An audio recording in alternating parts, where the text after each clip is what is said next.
Hello, কেমন আছেন সবাই? আশা করছি আমার কথা শুনতে পাচ্ছেন। আজকে চলে আসলাম আপনাদের সাথে লাইভে আড্ডা দিতে। যদি শুনতে থাকেন কমেন্টে জানান যে লাইভটি শোনা যাচ্ছে। আর যদি যুক্ত হতে চান আমাদের যে লিঙ্কটি আছে কমেন্টে সেই লিঙ্কে যুক্ত হয়ে আমাদের সাথে লাইভে আড্ডা দিতে পারেন। আর আমাদের লাইভটি প্রচারিত হচ্ছে সত্য সন্ধানী পেজ এবং সত্য সন্ধানী ইউটিউব চ্যানেল থেকে। আপনারা সরাসরি সেখান থেকে লাইভটি দেখতে পারেন। আর হচ্ছে আহ,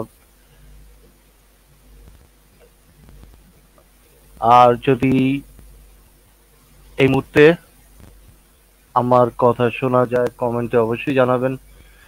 তো আজ কয়েকদিন যেহেতু আমরা আমরা কয়েকদিন ধরে সৃষ্টিকর্তার প্রমাণ নিয়ে আলোচনা করছিলাম, সৃষ্টিকর্তার প্রমাণ কি আছে এবং সেখানে এখনো পর্যন্ত কেউ কিন্তু কোনো বা প্রমাণ দিতে পারেনি। মানে অনেকে তো বুঝতেই পারছে না যে প্রমাণ কাকে বলে, কি প্রমাণ চাই। তো অনেকে বলছে যে দেখি না, দেখাটা প্রমাণ মনে করছে, দেখাটা হলো প্রমাণ। না ভাই, দেখা তো প্রমাণ না। হ্যাঁ, দেখা আমরা তো অনেক কিছু দেখি না। তো সেগুলি তো অস্তিত্বের প্রমাণ আছে, যেমন ডার্ক ম্যাটার। হ্যাঁ, ডার্ক ম্যাটার, তারপর এই ধরনের জিনিস যে জিনিসের অস্তিত্ব আছে, সেগুলি তো না দেখেও আমরা জানি এগুলির অস্তিত্ব আছে। তো সেগুলি তো দেখার প্রয়োজন নেই। আর আহ, আর যেসব বিষয় আছে, যেমন আমাদের আহ যেসব অন্যান্য বিষয় আছে, তাই না? ডার্ক ম্যাটার, ডার্ক এনার্জি, তারপর ইলেকট্রন, প্রোটন, তাই না? আমরা তো অ্যাটম এগুলি কিছুই দেখি নাই কোনোদিন। আর যারা বলেন যারা বলেন যে আহ, যারা বলেন যে আপনার যেহেতু অমুকটার তমুকটার, মানে এই যে আপনার চিন্তা ভাবনা, এগুলি কি প্রমাণ আছে বা এগুলি কি দেখা যায়? চিন্তা ভাবনা, ভয়, ক্ষুধা। তো আহ চিন্তা ভাবনা আমরা রিয়ালিটিতে ম্যানিফেস্টেশন মানে আমাদের বাস্তবে এটার একটা প্রয়োগ দেখা যায়। যে আপনি যেটা চিন্তা করছেন, চিন্তা তো আপনার ব্রেনের ফাংশন, তাই না? ভয় বা ক্ষুধা, আহ আপনার ব্রেন ছাড়া তো ক্ষুধা অস্তিত্ব নাই। যদি আপনার ব্রেন না থাকতো, ভয়, ক্ষুধা, লোভ, ভালোবাসা এগুলির অস্তিত্ব থাকতো না। এগুলি তো ব্রেনের ফাংশন।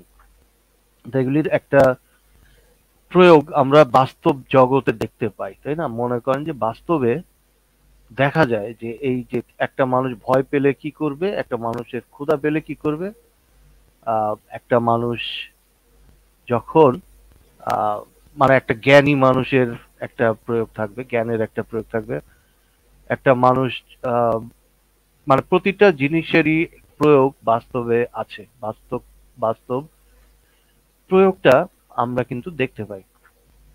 আর যে বিষয়টা মানে আপনারা জিজ্ঞেস করেন যে প্রমাণটা কেন হতে পারে, মানে কি বা আহ, কি হতে পারে, তো আপনারা কোন প্রমাণ পেয়ে বিশ্বাস করেন সেটাই তো আমরা জানতে চাই, যে কোন প্রমাণটা পাওয়ার পর বিশ্বাস করেছেন এবং আমরা কেন বিশ্বাস করব। আমি কেন, মানে আপনার যদি উপলব্ধি হয় যে এটা আমার উপলব্ধি, আপনার উপলব্ধি তো আমি বুঝতে পারছি না, তাই না? তাহলে আমি কেন এটা কেন বিশ্বাস করব, আরেকজন কেন বিশ্বাস করবে? আপনি উপলব্ধি করতেই পারেন। এখন আপনি আপনার উপলব্ধির উপরে ভিত্তি করে আরেকজন কেন এই জিনিসটাকে সত্য বলে মানবে? আর আরো যে প্রশ্ন করেন যে আপনি কি আপনার বাবা মার জন্ম মানে দেখেছেন কিনা, দেখা, মানে এইগুলি কেন প্রশ্ন করে জানি না। আমার বাবা মার উপর কি আপনার সৃষ্টিকর্তার অস্তিত্ব নির্ভর করে? এই প্রশ্নটা কেন করেন যে আপনার বাবা মা বা এগুলি এরা কারা করে? এরা মূর্খরা, মানে যারা বুঝে না। এখন পাল্টা একটা আক্রমণ করতে হবে, তো মূর্খদের কাজই আক্রমণ করা। তো এখন হয় আইডিতে তারা রিপোর্ট মারবে, অথবা এই যে মূর্খের মতো প্রশ্ন করবে যে আপনার বাবা মা দেখেন নাই, হ্যাঁ হ্যাঁ, তাইলে এটা কেন বিশ্বাস করেন? এই লেগে আমি সৃষ্টিকর্তা বিশ্বাস করুম, হ্যাঁ। এখন এখানে অনেকগুলি বিষয় আছে যে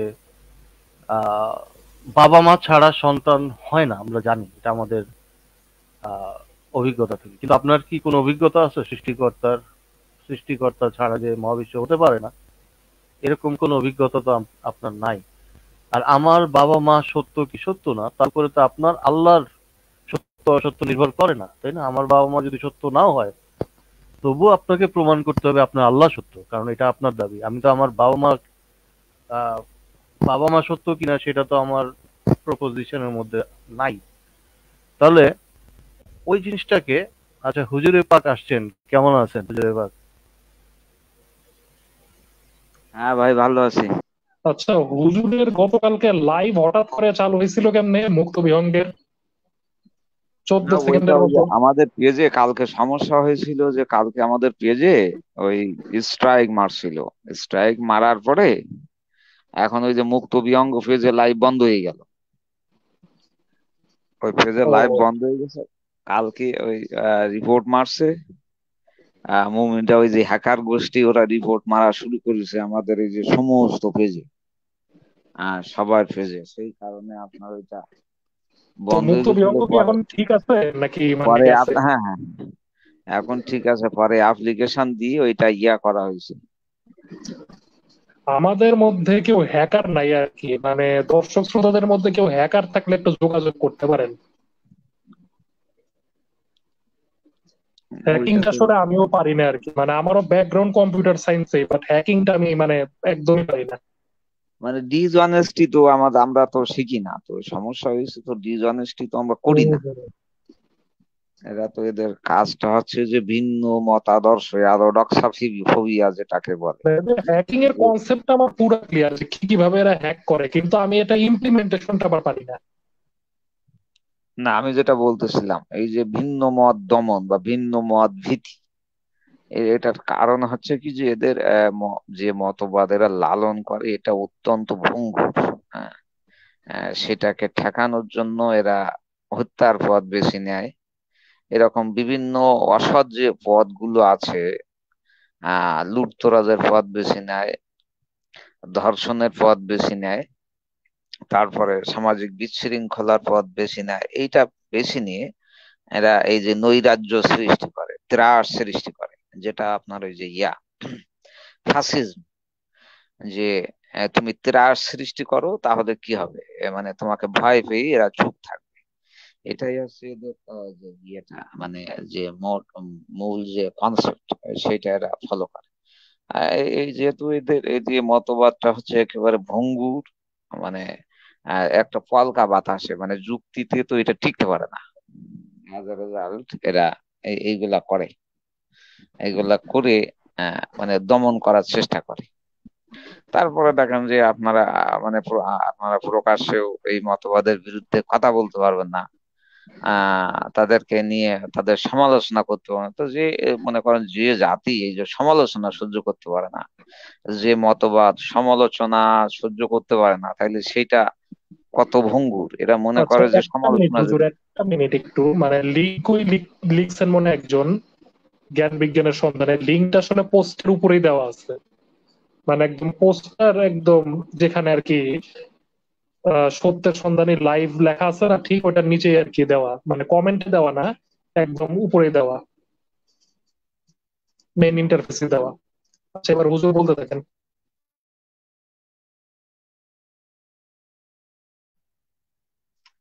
তো এটাই তাদের যে অস্ত্র এখন। তারা আল্লাহর কাছে মোনাজাত না করে যাকে জুকার বার্গের কাছে আপনার এই যে মোনাজাত করে, বুঝছেন? মানে তাদের রক্ষাকর্তা, মানে এই যে ধর্মের সংরক্ষক এখন মার্ক জুকারবার্গ অথবা ইউটিউব, হ্যাঁ, এইগুলা আছে তাদের ধর্মের রক্ষক। তারা আল্লাহর কাছে প্রার্থনা করেন, আজকে তো প্রার্থনা আমার করে। আইডিও প্রায় খাইছিল, মানে এত কমেন্ট রিপোর্ট মারা মারছে, আলটিমেটলি এদের রিপোর্ট গ্রাহ্য হয় না এখন আর।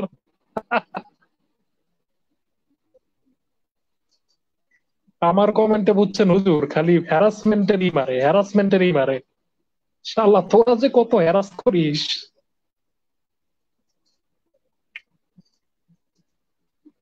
তো এগুলার হ্যাকার গুলার মানে হ্যাক করে তোদের ওই কি লাভ, এটা আমি বলি।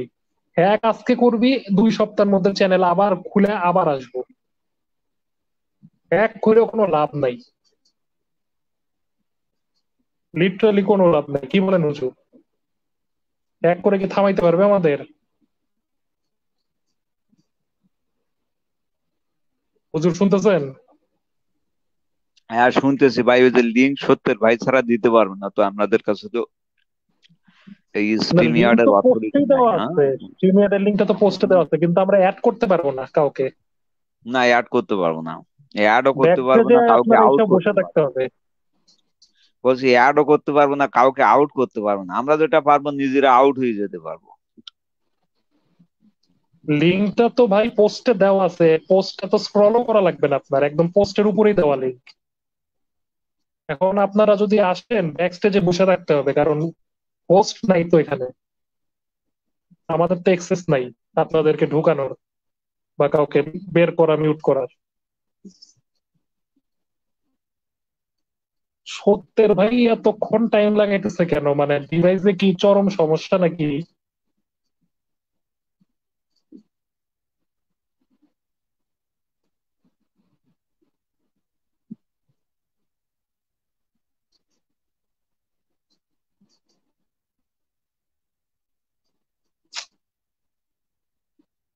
আমারও তো আবার একটু তাড়াতাড়ি বের হওয়া লাগতো, প্যারা হয়ে গেল।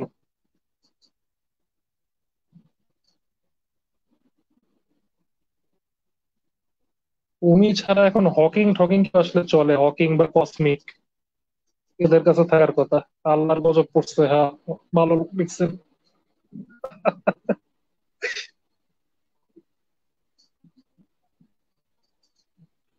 আচ্ছা, হুজুরদেরটার কপিরাইট স্ট্রাইক এটা কেমনে মারলো? আপনারা তো কোনো ভিডিও প্লে করেন না, কোন জায়গা থেকে গেল কপিরাইট স্ট্রাইক? ওই দেখা যাচ্ছে হেড স্পিচ টিচ এইসব লিখছে। হুম। ও, আর মনে করেন যে 50 জনে যদি স্ট্রাইক মারে, হুম হুম। আর ওরা একটু নজরে নেয়। না, আমারও তো একটা ইউটিউবের অ্যাকাউন্ট পুরো টার্মিনেট হয়ে গেছে, এদের গুতাইতে গুতাইতে আমার অ্যাকাউন্টই টার্মিনেট।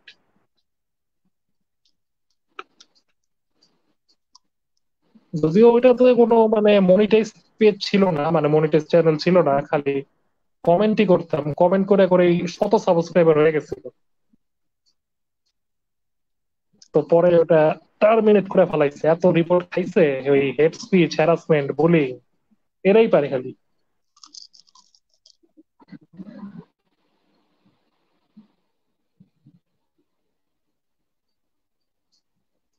সত্যের ভাই এতক্ষণ লাগাচ্ছে কেন?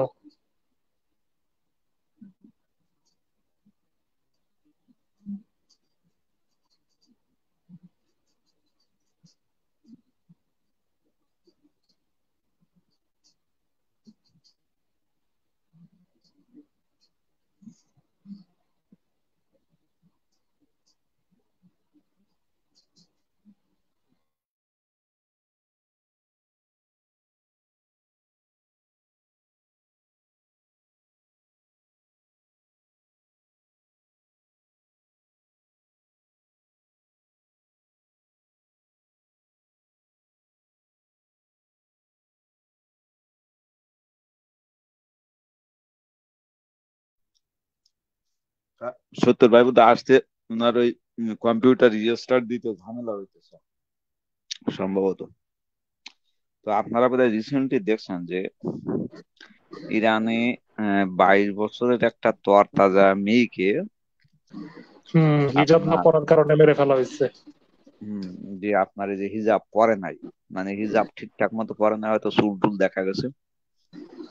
এখন আমাদের মুমিন ভাইদের যে সমস্যা, না, ওটার কিন্তু তারা তো হুজুর মানে, প্রতিবাদ হয়েছে, কিন্তু প্রতিবাদটা দেখছেন? হ্যাঁ আমি সেটা বলতেছি। প্রতিবাদও কিন্তু করছে। তো মুমিন ভাইদের যে সমস্যা, তারা তো আসলে অতিমাত্রায় শিডিউল হয়ে যায়। তো ওই যে কি যেন ইরানের যে রাষ্ট্রপতি, ওর নাম, সে তো একজন কট্টর জঙ্গিবাদী আপনার রাষ্ট্র নায়ক আর কি। হ্যাঁ, এবং সে তো মনে করেন যে খলিফা ওমরের মতো। এই খলিফা ওমর যেমন মনে করেন নবীর বউ যখন আপনার এই যে সারাদিন এই যে ইয়া চেপি রেখি, মানে বাথরুম চেপি রেখি, মানে এই যে পায়খানা প্রস্রাব চেপি রেখি, যখন ওপেন স্টেজে যেত, ওপেন স্টেজ মানে হচ্ছে আপনার ওই যে ইয়া উন্মুক্ত ময়দান, উন্মুক্ত মঞ্চে যখন যেত, তখন ওমর কিন্তু টিস করতো। হম বলতো, সাউদা আমি তোমাকে চিনে ফেলেছি, আমি তোমাকে চিনে ফেলেছি। এই যে তার এই যে বিভৎস ইভটিজিং, হম বিভৎস ইভটিজিং একটা নারীকে সে প্রাকৃতিক কর্ম করার সময় এই যে ইভটিজিং, সেখান থেকে এই হুজুরদেরও এবং তাদের এই যে মস্তিষ্কে ঢুকানো হয়েছে যে নারী হচ্ছে ভোগ্য পণ্য। এবং এটা অবশ্য সহিহ হাদিসের বর্ণনা, নারী হচ্ছে ভোগ্য পণ্য, নারী হচ্ছে এটা হলো শস্য পণ্য। মির্জাপুর তোমরা মাসাবির কথা। তোমরা যেভাবে খুশি সেভাবে চাষ করতে পারো, যেভাবে খুশি সেভাবে গমন করতে পারো। তারপরে নারীদের চুল দেখলে গুনাহ, নারীরা হচ্ছে অধিক জাহান্নামী, নারীদের বুদ্ধি কম। তারপরে হচ্ছে নারীরা কালো কুকুর, গাধা এর সমান। হ্যাঁ, নারীরা থাকবে পবিত্রা, নারীরা থাকবে গৃহের অন্তরালে, গৃহ অন্তরালে, ইত্যাদি ইত্যাদি। এই যে সব কথাবার্তা তাদের এই যে শেখানো হয়েছে, এখান থেকে সেগুলো তাদের মস্তিষ্কে কিন্তু সেট হয়ে গেছে, এবং তারা মনে করে এটাই বোধহয় নারীর চিরায়ত বৈশিষ্ট্য, এবং নারী এইগুলোই মেনে চলবে তার সমস্ত জীবন ব্যাপী। সত্যের ভাই কি হইলে তো আমি বুঝতেছি না। তো তারই ধারাবাহিকতায় কিন্তু ইরানের এই যে একেবারে মানে সহি যে শরিয়া আইন, মানে দুটো দেশ আছে সহি শরিয়া আইন, তার ভিতরে একটা হচ্ছে আপনার এই যে আফগানিস্তান, আর একটা হচ্ছে এই যে ইরান। হ্যাঁ, সৌদি আরব ওখান থেকে বেরিয়ে আসার চেষ্টা করতেছে, আর আমাদের বাংলা স্থানেও এই সেই ইয়েটা শুরু হয়েছে। তো এখানে আমি আফগানিস্তান দেখলাম কি সহি শরিয়া আইন পালন করে? ওদের তো ইনকামই হয় হলো ড্রাগ বেচে। না, এটা ওই যে হাদিস আছে, কোন মুমিন আপনার মুমিন থাকা অবস্থায় মাতাল হয় না, কোন মুমিন মুমিন থাকা অবস্থায় আপনার কি করে না, সহি হাদিস আছে, মানে জিনা করে না, কোন মুমিন মুমিন থাকা অবস্থায় গুনাহ করে না, বুঝতে পেরেছে? ওরা যখন ড্রাগ ও, পাচার করে তখন কি করে না, মুমিন থাকা অবস্থায় করে না, পাচার টাচার হয়ে গেলে তারপরে কি করে, আবার ওরা ওই যে মুমিন হয়ে যায়, বুঝতে পেরেছো? আবার আল্লাহ মিয়ার ওই যে হুমকি আছে, বলছে যে তোমরা যদি গুনাহ না করতে, তাহলে তোমাদেরকে ধ্বংস করে এমন জাতি নিয়ে আসতাম যারা গুনাহ করতো আবার আল্লাহর কাছে তওবা করতো আর আল্লাহ মাফ করে দিত। বুঝতে পেরেছেন? তাহলে এখন তো তাদের এই যে ড্রাগ ট্রাক পাচার করতে হবে, মানে এই যে জাতিকে আফগান জাতিকে বাঁচাবে, তালেবান জাতিকে বাঁচাইতে হইলে তাদের কি করতে হবে, ড্রাগ ট্রাক পাচার করি গুনাহ টুনা করতে হবে, তা নইলে তো এই জাতি ধ্বংস হয়ে যাবে। আল্লাহ হুমকি দিচ্ছে, তাই না? এই যে বিষয়গুলো দেখতে হবে, তো মানে একেবারে সুদৃষ্টিতে দেখতে হবে। হম এটা মুমিনের কোনো মানে কোনো পার্ট থেকে আপনি এটাকে আলাদা করতে পারবেন না। হম এবং ইসলামের কিন্তু কোনো এই যে ইয়া নাই, মানে যার যেভাবে খুশি সে কিন্তু সেভাবে ইসলামটাকে আপনার ব্যবহার করতে পারে। হ্যাঁ, তার কারণ কি, এখানে আপনার এই যে যে আইন, এই আইনের কিন্তু মানে ইসলামী, আপনি যদি ফিকা শাস্ত্র টাস্ত্র দেখেন সেটা আলাদা কথা, কিন্তু ইসলামের কোরআন হাদিসের আইন দিয়ে আপনি এই যে কোথাও স্থির থাকতে পারবেন না। কোথাও কিন্তু আপনি স্থিরই দাঁড়াতে পারবেন না, যার যেটা খুশি সে সেটা। তো এই যে এই 22 বছর এই যে তরুণী, এই তরুণীকে হত্যা করার সত্যের পরে ভাই যে চলে আসছে হুজুর। সত্যের ভাই আমার চলে আসছে।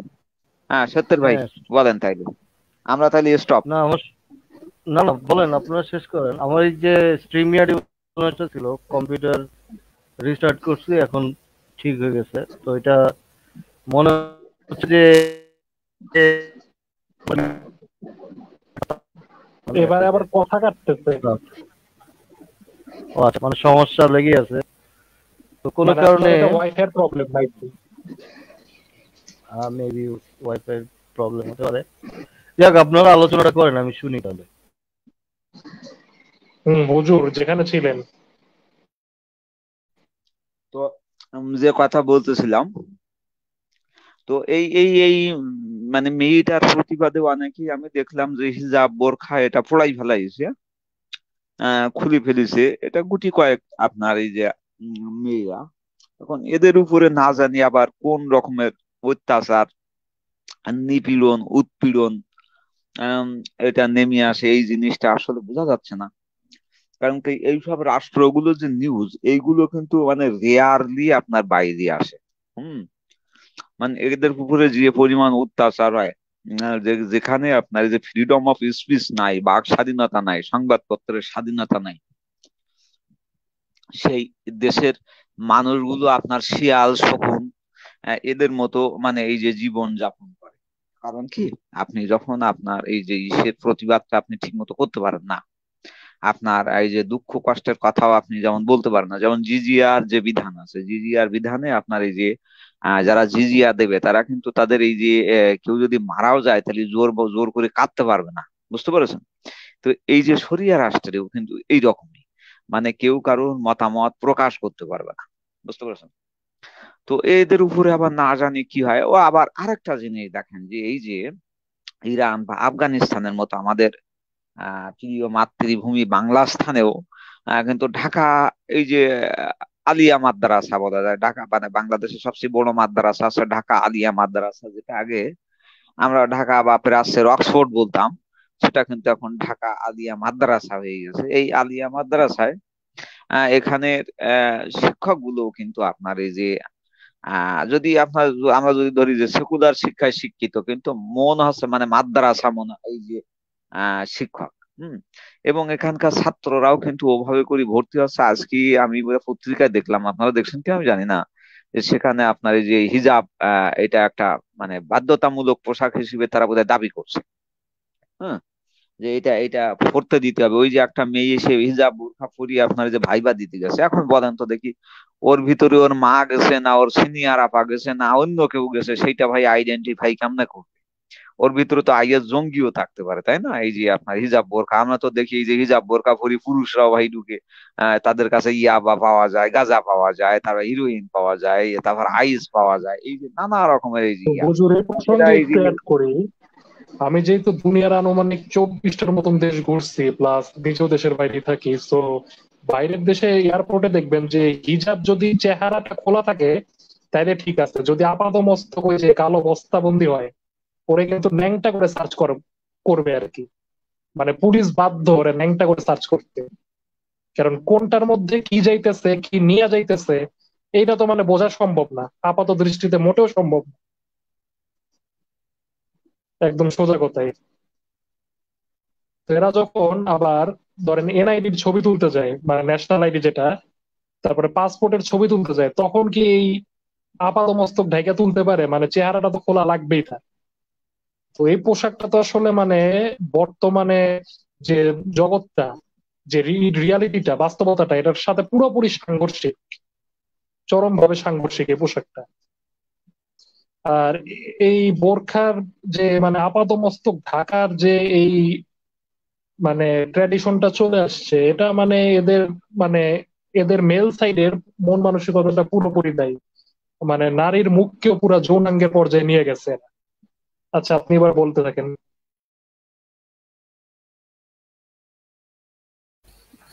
হুজুরে পাক, একটা নিউজের কথা কি বলছেন আপনি অলরেডি, যে ইরানে? নিউজটার কথা বলতেছিলাম আমি, ওই যে ঢাকায় যে আচ্ছা আচ্ছা, নিউজটা দিচ্ছে।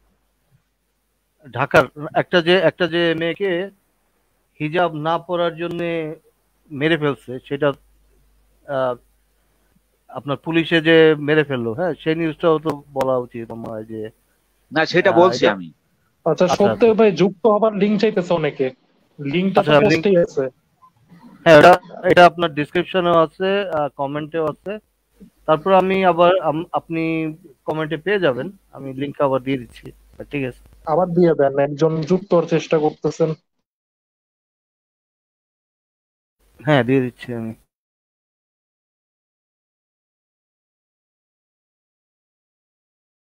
হ্যাঁ, হুজুর হুজুর আপনি বলেন, আপনার কথা শুনি। না, ওই যে আমি যেটা বলতেছিলাম যে পুরো যে মুখটা ঢাকে, এটা তো পুরো মানে বাস্তবতার সাথেই যায় না। মানে এটা যে কোনো উন্নত বিশ্বের কোনো আপনার বিশ্ববিদ্যালয় গেলে তাকে এন্ট্রি করতে দিবে না তার চেহারা দেখা ছাড়া। আর আমি অলরেডি পাসপোর্ট এনআইডির কথা তো বলছি, এমনকি বিদেশেও যখন এটা আপাত মস্তক পুরা ঢাইকা যায়, তখনই কিন্তু মানে ওই পশ্চিমা দেশগুলো বলেন কিংবা আপনি স্ক্যান্ডিভিয়ান কান্ট্রি গুলা বলেন, নর্ডিক কান্ট্রি গুলোই বলেন, কিংবা এশিয়া মহাদেশের এই উন্নত দেশগুলোই বলেন, ওরা কিন্তু মানে তখনই সন্দেহ করাটা শুরু করে, এবং মানে চেহারা না দেখায়, ভেরিফাই না করে কিন্তু মানে সে ইমিগ্রেশনটাই পার হইতে পারবে না। তো হুজুর বিভাগের ওই কথাটা আর কি বলছে, আমি মানে তার সাথে একটু এক্সাম্পল গুলো অ্যাড করতেছি, এবার হুজুর যদি আরো কিছু কথা থাকে অ্যাড করেন।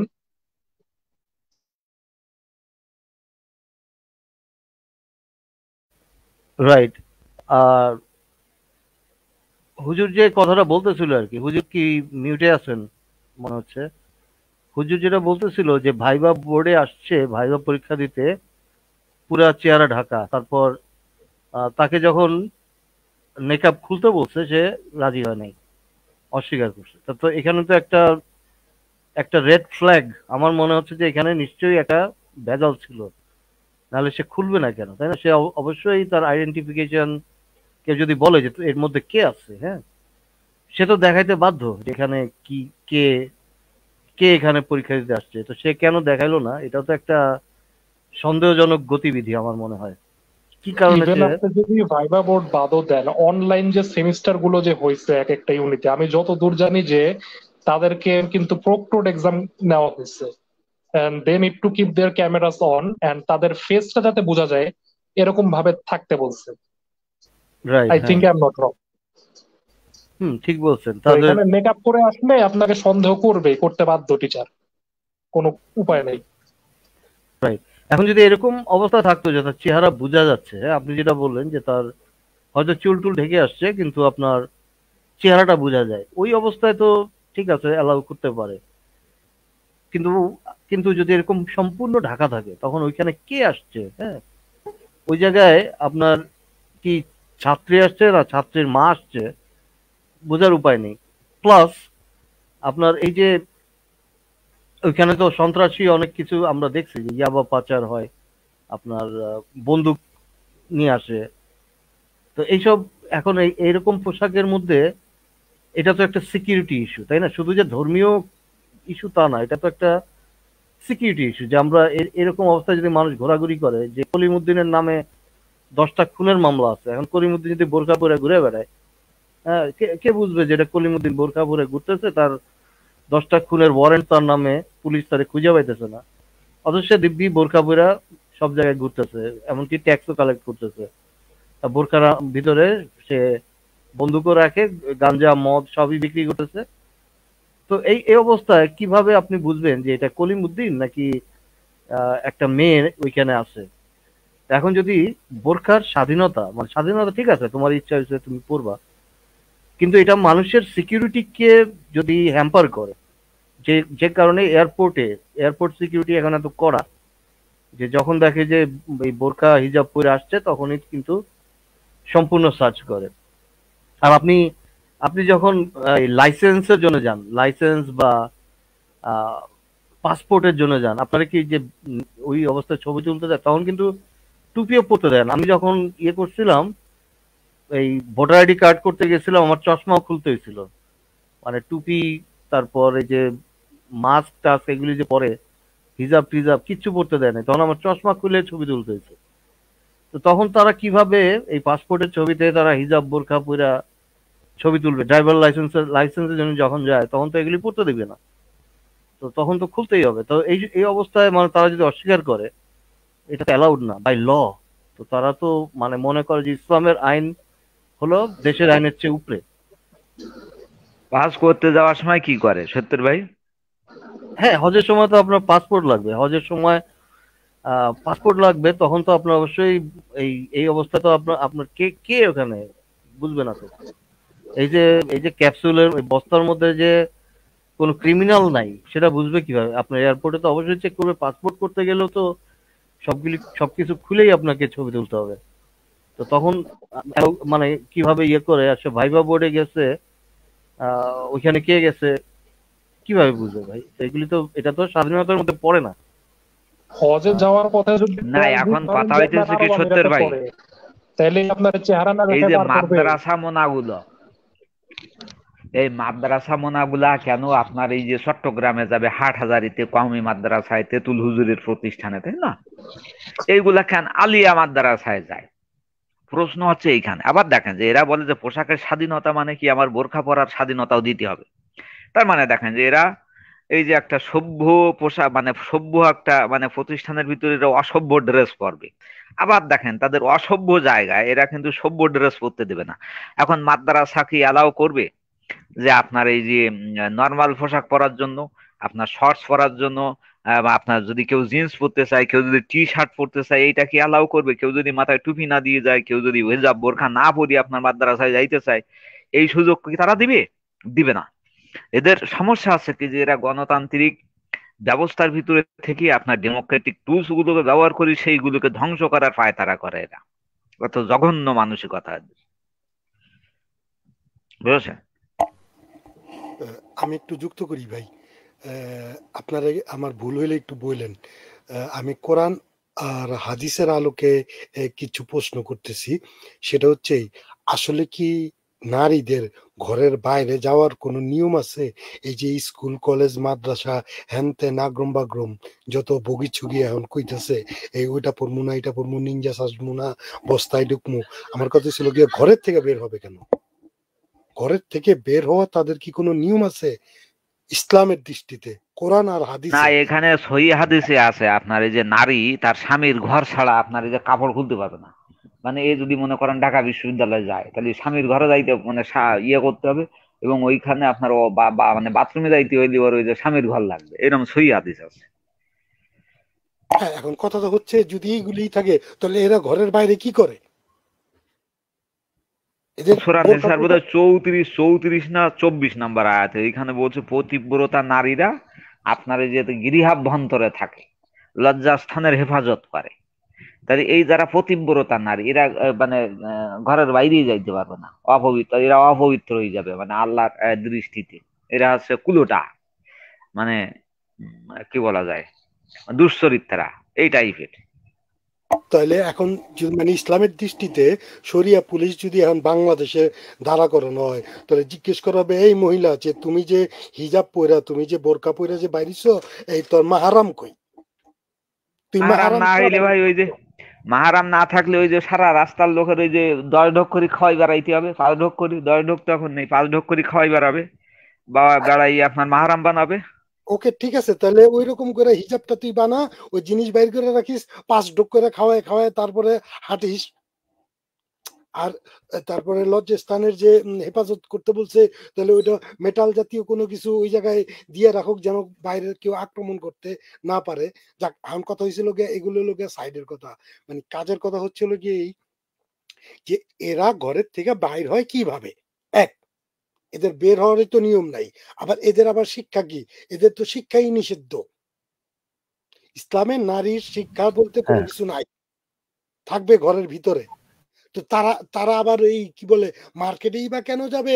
আবার কি বলে এই মাহারাম ছাড়াই বা কেন বের হবে?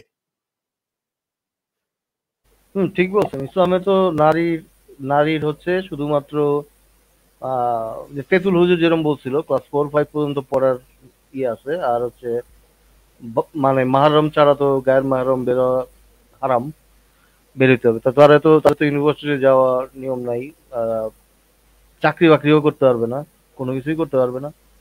এগুলি তো ইসলামে হারাম। হ্যাঁ, ইসলামে মহিলাদেরকে ঘরের মধ্যেই থাকতে হবে। যদি সে ইসলাম মানে, আল্লাহকে মানে, আল্লাহকে ভয় করে, তাহলে তো অবশ্যই বাসার থেকে বের হওয়া উচিত না তাদের। কেন বের হয়, কেন তারা ইউনিভার্সিটিতে যায়? ইউনিভার্সিটি তো হারাম। হ্যাঁ, এইসব কুফরি কালাম, এগুলি তো কুফরি কালাম ভাই। কেন কুফরি কালাম? এই যে ইহুদি নাসারাদের আবিষ্কার করা থিওরি, তারপর ইংলিশ, এগুলি তো নিষিদ্ধ ইসলামে। তো কেন তারা এগুলি পড়তে যায় সেটা আমি বুঝি না। হুম। আর এই যে যারা এখন ফেসবুক ইউজ করে, এটাও তো ইহুদিদের আবিষ্কার করার প্রযুক্তি। তো এই ইহুদিদের প্রযুক্তি কেন ব্যবহার করে? এই যে একজন বলছে যে যে নারীর বিয়ে হয়নি সে দুধ খাওয়াবে কি করে? এটা তো আমারও প্রশ্ন ভাই, যে আর ইসলামে আপনার নারীর বিয়ে হবে তো আপনার ওই সেই আদর্শ বিয়ে, 651, বুঝছেন? এই যে আইডিয়াল ম্যারেজ, আপনাদের এইগুলো মাথায় রাখতে হবে তো।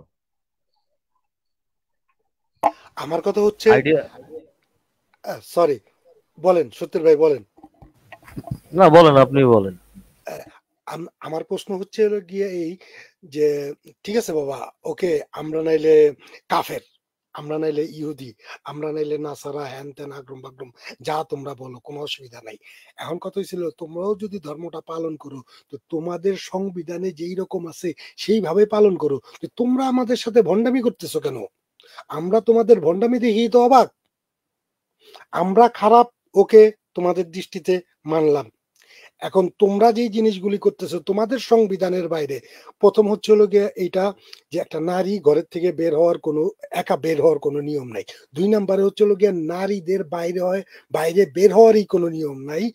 যেমন হাদিসে উল্লেখ আছে, মানে যতটুকু আমি পড়ছি সেটা হচ্ছে এই যে ওই যে মোহাম্মদের স্ত্রী যখন নাকি রাত্রে বিজ্ঞান প্রযুক্তি নিয়ে যখন নাকি খেজুর গাছের নিচে টয়লেট করতে যাইতেছিল, তখন যে উমরে যেই কি কি দিছে মানে টিটকারি মারছিল, সেই সেই দৌড়ানির চোটাই না হাদিসটা নাজিল হয়েছে।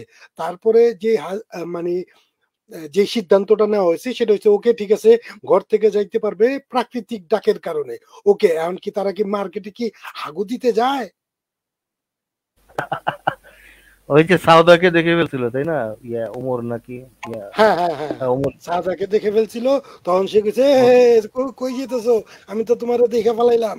এখন কথা হইছে, এখন কত হইলো গিয়া বিজ্ঞানের কি উন্নত মানের প্রযুক্তি, ঘর থুইয়া রাত্রে যাইতেছে খেজুর গাছের তলে। এখন এটাও মাইনা নিলাম, ওকে ঠিক আছে, কোনো অসুবিধা নাই, যাও। আমার কথা হইছে তাহলে হাদিসটা আসলে কি, নিয়মটা কি, নারী বের হইতে পারবে না পারবে না, এবং যদি পারে সেটা কোথায় লেখা আছে এবং কিভাবে? এই যে আপনি নিনজার মতন হয়ে যে বাইরে হবেন, তারপরে আপনারা দেখলে কি ওর ভয় পাবে? এখন সেটা নিয়মটা কি, এর কোনো ব্যাখ্যা আছে?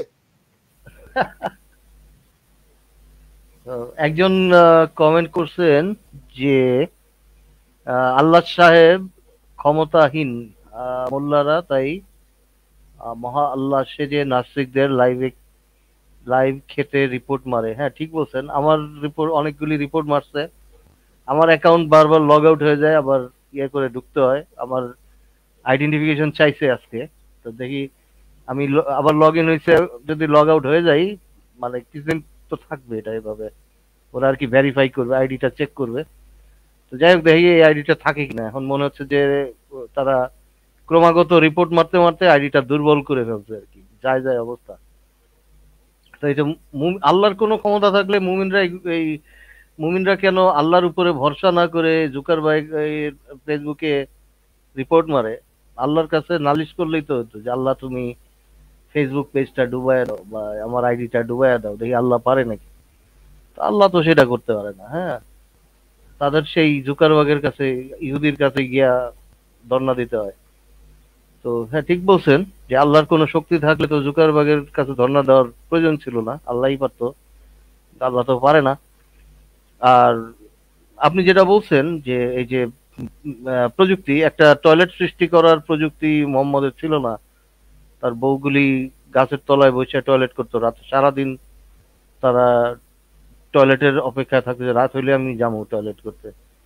একটা সামান্য টয়লেট বের করার প্রযুক্তি যার ছিল না, সে নাকি বিগ ব্যাং লেখা হয়ে গেছে কোরআনের মধ্যে। একটা টয়লেট লেখা দিত যে এমনি তোরা টয়লেটটা এমনি এমনি বানা। হ্যাঁ, তোদের বউগুলি তো যায় রাতে, তাহলে আমি একটা ওহি পাঠাইতেছি যে বিগ ব্যাং না বিগ ব্যাংক কোনটা? হ্যাঁ ওই তো কোলা ব্যাং। ইনায়তুল্লাহ গাবগাছি তো কইলো বিগ ব্যাং, আপনি এবার বিগ ব্যাং পাইলেন কই? আপনি এই যে মিথ্যাচার করেন ইসলামের নামে, এটা তো ঠিক না রে ভাই। হ্যাঁ কোলা ব্যাং, ইয়ে ব্যাং। রোজারিও ভাই আসছে আবার, বলেন তো কোরআনে কত বিগ ব্যাং কি আছে? কোরআনে বিগ ব্যাং হলো আল্লাহ আসমান আর জমিনকে পৃথক করে দিচ্ছে। সুবহানাল্লাহ বলেন। আচ্ছা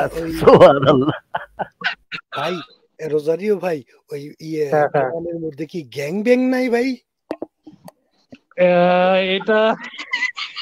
এটা তো গ্যাং ব্যাং আছে, গ্যাং ব্যাং আছে। কারণ আপনার হ্যাঁ এইটা আমি আপনার একটা ব্যাখ্যা দিতেছি। মনে করেন এই যে নবী, আপনার মনে করেন 4 খান বিবি আছে, বুঝছেন নি? চারখান বিবি থাকলে আপনার নিয়ম হচ্ছে কোনো নারী তার এই যে অন্য নারীর লজ্জাস্থান দেখতে পারবে না, বুঝতে পেরেছেন? তাহলে আপনি কি করবেন, মানে সব সাজাই নিবেন আর কি, এই যে শস্য ক্ষেত্রগুলো সাজাই নিবেন, নিয়ে ওদের চোখে পর্দা দিয়ে দিবেন, মানে চোখ বেঁধে দিবেন, বুঝতে পেরেছেন? আরে বেঁধে দিয়ে আপনি এটা ওই তো যে হ্যাঁ এটা তো গ্যাং ব্যাং না, বন্ডেজ হয়ে গেল এটা। কেন আপনি চোখ Gang- বেঁধে নিবেন? হ্যাঁ, তাহলে তো বন্ডেজ হবে, মানে বাঁধলেই তো বন্ডেজ হয়ে গেল। না না না, চোখ বাঁধবেন, আপনি তো আর হাত পা বাঁধতেছেন না, মানে তারা যেন না দেখতে পায় আর কি।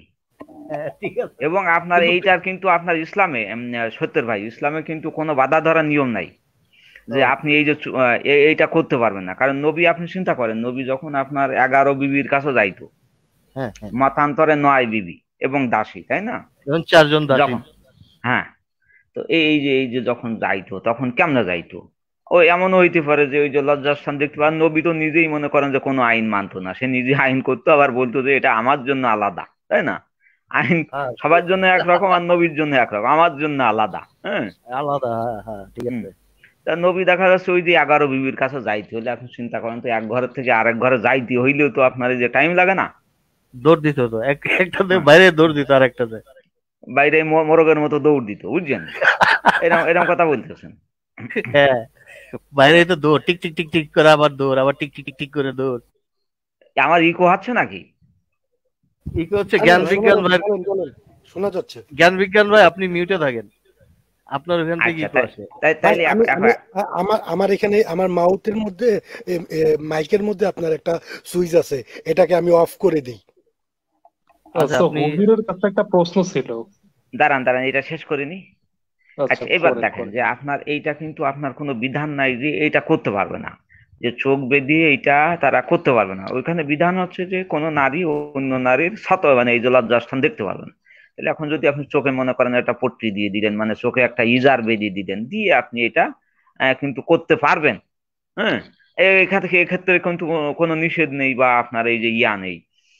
এখন মনে করেন যে আপনার লাঙ্গল আছে একখানা, নারী আছে শস্য ক্ষেত্র, আপনি এক লাঙ্গল দিয়ে আপনি মনে করেন যে এই যে চারখানা এই যে শস্য ক্ষেত্রে আপনি এই যে পালাক্রমে আপনি এ মাথাতে ও মাথা টেনে নিয়ে আসতেছেন, আবার ও মাথাতে এ মাথায় আসতেছেন, এটা করাই কিন্তু কোনো নিষেধ নেই সত্যের ভাই, এরকম কিন্তু ইসলামে কোনো বিধান দেখাইতে পারবেন না আপনার।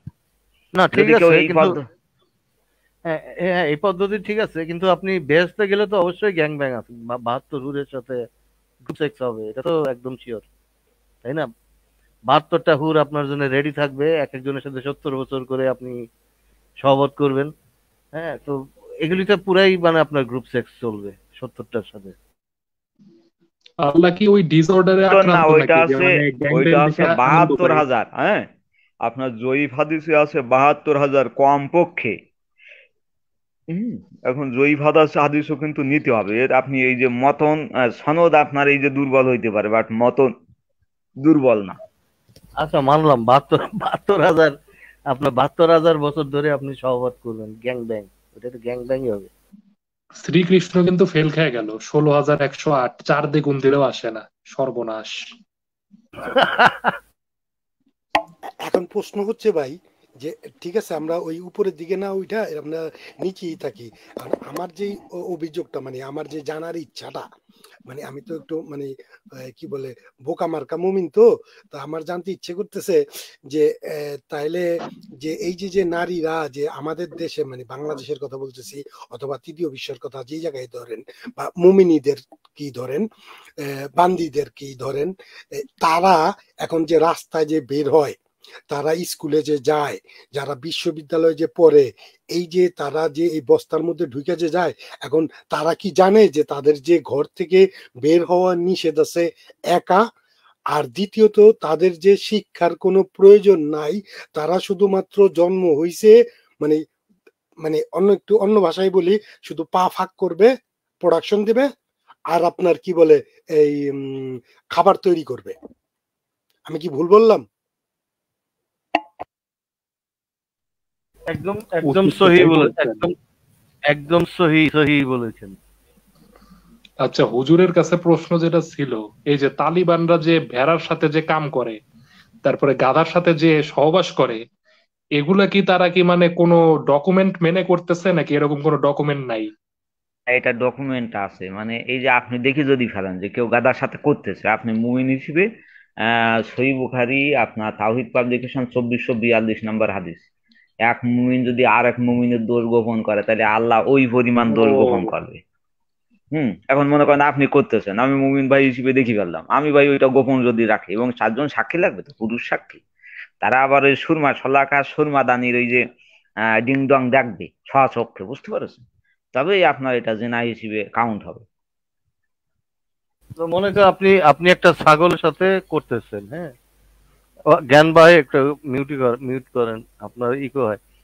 তো মনে করেন যে আপনি ছাগলের সাথে করতেছেন, ঠিক আছে। এখন কেউ কেউ আপনাকে দেখতে হবে যে আপনার সুরমা শলাকা ওই ছাগলের সুরমা দানিতে যাইতেছে, এই অবস্থায় দেখতে হবে। তারপরে এটা মানে কি ছাগলকে ধর্ষণ করছে এরকম একটা আহ, আপনি ইয়ে দিতে পারেন, বিচার যেমন পাকিস্তানে কিছুদিন আগে যে ছাগলটা ধরা পড়লো, ছাগলটাকে মেরে ফেলছে, হ্যাঁ, ধর্ষণ করে ছাগলটাকে মেরে ফেলছে, পরে 5 জন, তাও আবার এই 5 জনের আবার মামলা হয়েছে, পুলিশ তাদের খুঁজতেছে পাকিস্তানে। এখন এই যে কেউ যদি এই যে এরকম কাজগুলি করে, সেটা কি ইসলাম সমর্থন করে কিনা, সেটা মানে সেটা এইটার বিধান হচ্ছে ওই ছাগলটাকে হত্যা করে ফেলতে হবে, বুঝছেন। আমি একটা হাদিস পড়ছিলাম ছোটবেলায়, ওই ছাগলটাকে হত্যা করি ওই ছাগলের মাংস মানে বাইরের পাশের গ্রামে বিক্রি করতে হবে। এখন এখন হুজুর ওই ছাগলটাকে তারা হত্যা করছে, তাহলে তো তারা ওই বিধান মেনেই কাজ, মানে ছাগলটাকে ধর্ষণ করে তারা হত্যা করে ফেলছে, তাহলে তো বিধান কাজ করেছে, একদমই ইসলাম অনুযায়ী কাজ করছে তারা। হাদিসটা মানে কি, হাদিসটার আপনি অনেক আগে পড়ছেন, কিন্তু অনেকে যদি রেফারেন্স চাই আমরা বাইর করে দেখাতে পারবো না, ওইটা তখন আবার কম্পিউটার বের করা লাগবে আর কি করা। কিন্তু না, এখন আমার প্রশ্ন হচ্ছে ভাই, এই যে হাদিসগুলি আছে, আসলে কি এই হাদিসগুলি মানে, তারা কতটুকু মানে এই হাদিসগুলো? আরে ভাই আমরা তো এই যে জ্ঞান বিজ্ঞান ভাই, আমরা তো কে কতটুকু মানলো বা না মানলো এটা তো নিয়ে আমরা কথা বলি না। আমরা কথা বলি যে what is in Islam, what is in Hinduism, what is in Christianity, এটা নিয়ে আমরা কথা বলি। ও মানলো কি না মানলো, আপনি তো ভাই আপনি যখন মুসলমান ছিলেন তখন কতটুকু মানতেন? তার মানে কি ভাই আপনি যেটুকু মানতেন ওইটুকু ইসলাম, না ওই যে রোজারিও যেটুকু মানতো ওইটুকু ইসলাম? না, তখন তো জানতামই না যে নবীর চরিত্র এত এত পবিত্র, সেটাই তো জানতাম না, তাই না? নবীর আমরা যখন নাস্তিক হওয়ার পরেই তো জানা শুরু করছে যে নবীর চরিত্র কি, তারপর এই কোরআনে কি আছে, মুরতাদ হত্যা, কল্লা ফেলে দাও। 100% বলছেন ভাই, এই জিনিসগুলোই আগে আমাদের জানাই ছিল না যে উনি কোন ইমাম সাহেবের ছেলে ছিল, ঘটনাটা বুঝছেন? তো এখন কথা হচ্ছিল কি, আমরা যারা জানি না, এটা জানতাম না, এটা হচ্ছিল এক জিনিস। এখন যারা নাকি জানে, যারা নাকি ধর্মটাকে গভীরভাবে চর্চা করে, যেমন মনে করেন 5 বার কপাল ধুয়াইতে চলে যায়, তারপরে 30 দিন কি কুত্তা উপাস থাকে, তাদের কি অবস্থা? আমি তো রোজা রাখলে মনে করেন পিছনে গিয়ে খায় ফেলাইতাম, আমাদের কথা হয়েছিল অন্যরকম।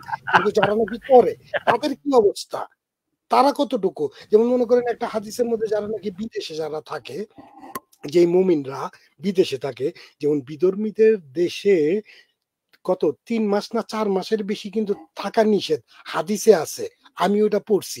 এখন কথা হয়েছিল গিয়ে এই হাদিসটা কয়জন ওই যে যারা নাকি ওই যে টাকনোর উপরে পাঞ্জাবি পইরা আপনার কি করে লন্ডন ইস্ট মসজিদের দিকে দৌড়াদৌড়ি করে, ওরা কি জানে?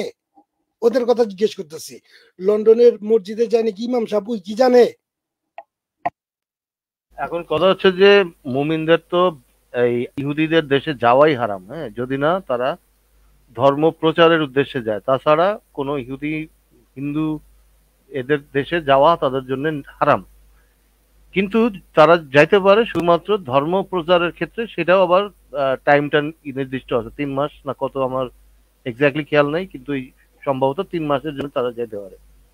কিন্তু তারা তো যায় পুরা মানে গাট্টি অবস্থা বাইন্দা, সারা মানে ইমিগ্রেশনের ইয়ে করে পুরা ওইখানকার ভিসা গ্রিন কার্ড নিয়ে পরে বয়ে থাকে এখানে। কিন্তু কাজটা ঠিকই করে, তারা ওখানে ইসলাম প্রচার শুরু করে টুকটাক করে, তো ইসলাম প্রচার শুরু করে। আবার ওখানে গিয়েও কিন্তু একদল আছে যারা এই তাবলিগ জামাত করে, হিজাব টিজাব করে, সবই করে ওই বিদেশে থাকেই। আবার ওদেরও একটু জ্ঞান ট্যান দেয় যে তোমরা মুসলমান হও তাহলে বেসতে যাইবা, এরকম জ্ঞান ট্যান দেয়ও মানুষের, ঠিক আছে। তো চেষ্টা করে আর কি তারা, কিন্তু দিন শেষে আবার গালিও দেয় যে এগুলি তো জাহান্নামী। হ্যাঁ, এদেরটা খায়া এদের সমস্ত সুযোগ সুবিধা ভোগ করে দিন শেষে বলে যে এগুলি সব জাহান্নামী, আমরা বেহেশতে যাব, জান্নাতি। রোজারি ওই ভাই যে বলে। লুনু কায়সারের কাওয়া ষাঁড়ের মতো। নুনু, হ্যাঁ, তার তো লাস্ট নেম আননোন, মানে তার লাস্ট নেম, বাবার পরিচয় ত্যাগ না, ওই করবে। ওই যে LNU ওর ইলাবোরেশনটা হচ্ছে মানে লম্পট নবীর উম্মত। এল তে লম্পট, এন তে নবী, আর ইউ তে উম্মত। এটা হচ্ছে হ্যাঁ, লম্পট নবীর, হ্যাঁ, লম্পট নবীর উন্নত, কিন্তু উম্মত তার বাবার নামও তো সে ফেলে দিছে, বাবার পরিচয় সে ত্যাগ করে ওই দেশে ইমিগ্রেশন নিয়ে নিছে, তো ইমিগ্রেন্ট হয়ে গেছে। নবীও তো মনে করেন নবীর পিতার নাম কি আব্দুল মুত্তালেব না? সে তো আপনার এই যে ইয়া মানে ইলিজিটিমেট, কি বলা যায়, চাইল্ড। হ্যাঁ, হ্যাঁ, তার নবীর পিতা কে ছিল এটা তো ভাই কেউ শিওর না, কেউ শিওর বলতে পারে না না। এটা হাদিসে আপনার নবী যেটা বলছে ভাই, হ্যাঁ, আপনি তো তার বাইরে যাইতে পারেন না। আর হ্যাঁ, সহিহ নবী। বুখারী আপনার এই যে তাওহীদ পাবলিকেশন 2930 নাম্বার যে হাদিস আছে, মোহাম্মদ বলতেছে I am the prophet without lie and I am the son of Abdul Muttalib. এখানে কি বলবেন বলেন? নবী নিজের মুখের কথা। হ্যাঁ, এখানে বলছে, আবার আরেক জায়গায় বলছে তার আর চাচার তার নাম। তার কারণ কি দেখেন, তার কারণ হচ্ছে কি যে এখানে যদি আপনার এই যে আব্দুল মুত্তালিব তার যদি এই যে পিতা না হয়, তাহলে ওই নবী হওয়াটাও মিথ্যে, কারণ দুটো শপথ সেইখানে করেছে। এখানে দেখবেন তার দুটো শপথ আছে, একটা হচ্ছে তার নবী হওয়া, আরেকটা হচ্ছে আপনার আব্দুল মুত্তালিবের পুত্র হওয়া। এখন আপনি কোনটা মানবেন বলেন? রাইট। আবার মানে ওইখানে তো আবার ইয়েও বলছে, মানে অনেক জায়গায় সে বলছে তার চাচার নাম, অনেক জায়গায় সে বলছে দাদার নাম, অনেক জায়গায় সে বলছে আব্দুল্লাহর নাম, অনেক জায়গায় এটাও বলা আছে যে আহ, পিতা অর্থ হলো পালনকারী, সেখানে তার চাচাও পালনকারী, তার দাদাও তার পালনকারী। শুধুমাত্র তার মানে আব্দুল্লাহ যে তার আমিনার স্বামী আর কি, তার সাথে তো তার ইয়ে হয় নাই কোনো। আর তার রাহিকুল মাকতুমি কি আছে? আর রাহিকুল মাকতুমি আপনার ইয়ে আছে না, যে হামজার বয়স 60 বছর বেশি। হামজা আলতাবারি। হামজা হ্যাঁ, না, হ্যাঁ, ওই যে ইবনে সাদের যে গ্রন্থ, ইবনে সাদের যে ইয়েটা আছে, ইয়ে সিরাত গ্রন্থতে, সিরাত। তাবাকাত, তাবাকাত ইসলাম। আচ্ছা, ওইখানে আপনার কি লেখা আছে যে 4 ইয়ার্স, মানে এই যে কি যেন সিনিয়র। আপনার ইবনে কাসিরের সিরাতেও আছে সে সিনিয়র, ওই গ্রন্থও আছে, ঠিক আছে। তারপরে যাই হোক, আপনার এই যে ইয়া বলতেছে আপনার আতে সহিহ বুখারীর আপনার এই যে 63 নম্বর হাদিসেও তো আপনার ওই সেই কথাই আছে, এবং অন্য লোকেও তাকে আপনার আব্দুল মুত্তালিবের পিতা বলতেছে। তারপরে আপনার ওই যে নবী বলতেছে যে যদি কেউ জেনে শুনে তার পিতা মানে ইসলাম গ্রহণের পর কেউ যদি আপনার এই যে বলে যে মানে সে পিতাকে জানার পরেও যদি সে বলে যে ও আমার পিতা না, হুম, তাহলে সে জাহান্নামে যাবে। আবার মোহাম্মদ বলতেছে আমি যে কথা বলি নাই সেই কথা যদি অন্য কেউ বলে, তাহলে সে জাহান্নামে তার ওই যে বাসস্থান ক্রয় করে নিল। তাহলে আপনি এখন বুঝেন, মোহাম্মদ বলতে চাই আন্দা সান অফ আব্দুল মুত্তালিব। তাহলে এইখানে ভাই এই যে যদি বলেন যে যে পালন কর্তা, হুম, সেই হচ্ছে পিতা, বা এই সব আপনার যে ভদ্রলোকের ভিতরে চলতে পারে, কিন্তু এইটা তো আপনার ওই যে কি বলা যায় 1450 বছর মানে ওই মানে হবে না, ও কার হবে, হ্যাঁ, না এখন সেই আহ, ফিলোসফির সাথে হ্যাঁ, মিলবে না তো। না কিন্তু তাকে নিয়ে তো হাসাহাসি মানুষ তো তারে পাগল মনে করতো, তাই না? পাগল মনে করতো, জারজ বলতো অনেকেই, ভাবে হাসাহাসি করতো। আহ আচ্ছা, অনন্ত জলিল আপনারে খুঁজতেছে। অনন্ত জলিল ভাই, ঠিক আছে, আপনি আছেন, অসুবিধা যুক্ত নেই। হতে বলেন। অনন্ত জলিল ভাই, আপনি যদি যুক্ত হন, আপনার ইংলিশে কথা বলতে হবে এই শর্তে, কারণ হুজুরও তো ইংলিশের টিচার মনে হয়, আপনার না দুজনে না না জমবে। না, আর এটা এটা কি তা পান ভাই। তো যাই হোক, আর ইয়ে কি বলে, আহ, জ্ঞান বিজ্ঞান ভাইকে অনেকে অনেকে চিনে ফেলছে, বললো আপনি তো নাটক করেন, কি জানি নামটা বললো, যে নাটকে একটা চরিত্র আপনি, বাংলা নাটকে বেশ আপনার দেখা যায়। তো তাহলে জলিল সাহেব তো আপনারা চিনে ফেলছে, এই জ্ঞান বিজ্ঞান ভাই, আপনি নাটক টাটক করেন নাকি বললো মানুষে, দেখি সত্যি বাংলা নাটকে আপনাকে দেখা যায়। হয়তোবা এটা যে যেভাবে বলতে পারে বলতে বলতে চায় বলতে পারে। স্বাগতম সবাইকে, কারণ বলার অধিকার তো সবারই আছে কম বেশি। যাই হোক, এখন হুজুর পাকের কাছে আমার আরেকটা প্রশ্ন। আমার কিন্তু ভাই একটু মানে আমি কিন্তু এখন আরেকটু কঠিন ভাষায় বলি, আমি কিন্তু মানে বোকা মার্কা মুমিন, আমি আগেও বলছি। সেই কারণে জানতে চাই যে এই যে যে সিরাতে আপনারা তাহলে কইতে হইব আমি নাকে দড়ি বাঁধা জানোয়ার বা উট, উট বা জানোয়ার, এরকম কথা কইতে হইব। ওকে ঠিক আছে, ওই এটারও তো হাদিস আছে, হাদিস আছে যে কি বলে মুমিনদের থাকতে হবে ঠিক নাকে দড়ি বাঁধা উটের মতো, মানে যেই দিকে ঘুরাইব ওই দিকে। কেননা মুমিন হলো নাকে দড়ি বাঁধা উট, তাতে লাগাম ধরে যেদিকেই টানা হোক সেদিকেই যাবে। হ্যাঁ হ্যাঁ, কোনো কথা টথা নাই, চুপচাপ থাকো। যাই হোক, এখন কথা হইছে যে ওই সময় যে লেখা আছে ওই সিরাতের যে ঘটনার মধ্যে লেখা আছে বা কোন হাদিসে কোন এক বইয়ের মধ্যে লেখা আছে, আমি নামটা ঠিক বলতে পারবো না, যে বাপ আর ছেলে একসাথে বিয়ে করলো, আর ওই বাপের ঘরের ছেলে হইলো হামজা, আর সেটা হইলো গিয়া ভাতিজার চাইতে 4 বছরের বড়। আর ভাতিজার বাপে সংসার করে মানে 3 বছর সে করছে, মানে আমেনার সাথে থাকার পরে সে মদিনায় গিয়া মইরা গেছে। তো এখন কথা হইছে এই যে 4 বছর বা 3 বছর, এই তখন নাকি 4 বছর আর 3 বছর নাকি মানুষের পেটে নাকি থাকতো, শুনছি। এখন সত্য মিথ্যা একটু বলেন তো হুজুরে পাক। এটা কোরআনিক বিজ্ঞানে সম্ভব, কোরআনিক এমব্রায়োলজিতে এটা সম্ভব, বুঝছেন? হ্যাঁ, এটা তো একটা মিরাক্কেল। হ্যাঁ, এই যে এটা হলো আল্লাহর কুদরত। আল্লাহ তার অসীম কুদরতে মায়ের পেটে 4 বছর রাখছিল আমাদের হুজুরে পাক সাল্লাল্লাহু আলাইহি সাল্লাম, বড় হুজুরকে। আপনার কথা বলতেছি না হুজুরে পাক, আরেক হুজুরে পাক কথা বলতেছি যে মায়ের পেটে 4 বছর ছিল। তো সুবহানাল্লাহ। জানেন, আমার মনে হচ্ছে কি তখন 4 মাসে 1 মাস ছিল, হিসাবটা মনে হয় এরকম ভাবে হচ্ছে 4 মাসে 1 মাস। না না না, আপনার এখানে ভুল হইতেছে। মানে আল্লাহ মিয়ার একদিন, আমাদের একদিন সমান আল্লাহ মিয়ার হচ্ছে এই 50,000 বছর, আরেক জায়গায় আছে 1,000 বছর। তাহলে আপনি এখানে বেশি বেশি হবে, বুঝতে পেরেছেন? মানে 4 বছর যদি বলি থাকে তো 14-15 বছর হইতে পারে না, ওইটা তো উপরের হিসাব, ওটা তো আল্লাহ মিয়ার নবীও তো উপরের হিসাবে নবী হইছে। আরে ভাই কি কিতা কইতে আছেন? মানে নবীও তো উপরের হিসাবে নবী। হ্যাঁ, উপরের হিসাব, কিন্তু তাহলে এই হামজার হিসাবটাও তো এইভাবে 4 বছর, মানে হামজা যদি নবীর থেকে 2 বছর বা 4 বছরে বড় হয়, সেই হিসেবেও তো তাহলে ইয়ে হয়। মানে আপনি কিভাবে এটা মিলান? এটা মানে সবই তো এটা এই জন্য আপনার ওই যে ইসে আছে, আপনার নবী মোহাম্মদের 23 বছর, এটা পড়ছেন কিনা আলী দস্তির। মানে ওকে বলা হইতো আপনার পাহাড়ের পাশে জন্মানো ওক বৃক্ষ, ওক গাছ, এইটা বলা হইতো। যারা জারজ তাদেরকে এই কথাগুলো বলা হতো। এই কথা। এবং আরেকটা হাদিস আপনার এখানে আছে যে আপনার ইসলামিক পিরিয়ডে আপনার মনে করেন যদি কোনো নারীর স্বামী মারা যাইতো, তাইলে আপনার ওই নারীর আপনার হকদার বেশি হইতো ওই বাড়ির মালিক, বুঝতে পারছেন?